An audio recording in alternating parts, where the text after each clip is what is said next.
আসসালামু আলাইকুম, সবাই কেমন আছেন? আশা করি সবাই ভালোই আছেন। আবারও একটি নতুন ব্লগ নিয়ে চলে আসলাম। এই ব্লগটি হচ্ছে কেরামতি মসজিদে যাওয়ার উদ্দেশ্যে ব্লগ। আজ শুক্রবার, বড় ভাই বলতেছে কেরামতি মসজিদে নামাজ পড়তে। প্রতিবার তো আমাদের পাড়ার মসজিদে নামাজই পড়ি, অনেকদিন যাবৎ কেরামতি মসজিদে গিয়ে নামাজ পড়ি না। চলো আজ কেরামতি মসজিদে গিয়ে নামাজ পড়ি।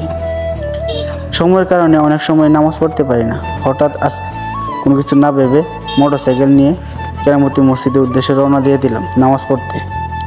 কারণ হাতে অল্প সময় নিয়ে বের হয়েছি।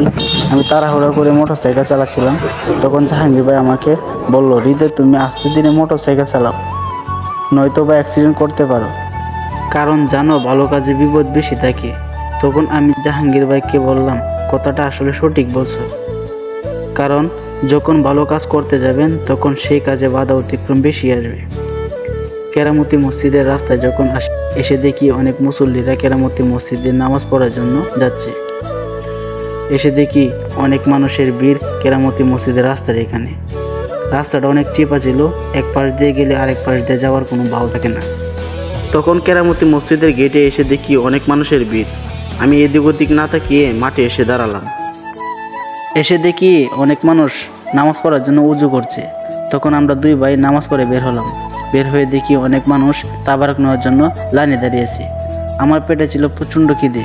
আমি আর লোভ সামলাতে না পেরে আমিও লাইনে দাঁড়িয়ে গেলাম।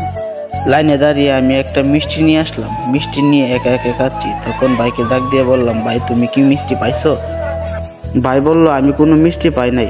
পরে আমি বললাম, ভাই তুমি ওই লাইনে গিয়ে দাঁড়াও, তাড়াতাড়ি মিষ্টি পাইবা। পরে আমি আবার লোভ সামলাতে না পেরে আমি দ্বিতীয় লাইনে গিয়ে দাঁড়িয়ে আমি মিষ্টি নিয়ে আসলাম। পরে ভাই আনছে বাতাসা।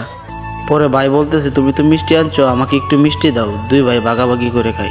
পরে দুই ভাই ভাগাভাগি করে খেয়ে বাড়িতে চলে আসলাম। আজকে এই পর্যন্তই। ভালো লাগলে ভিডিওটি লাইক, কমেন্ট, শেয়ার করে দিবেন আর আমার ইউটিউব চ্যানেলটা সাবস্ক্রাইব করে দিবেন। ধন্যবাদ।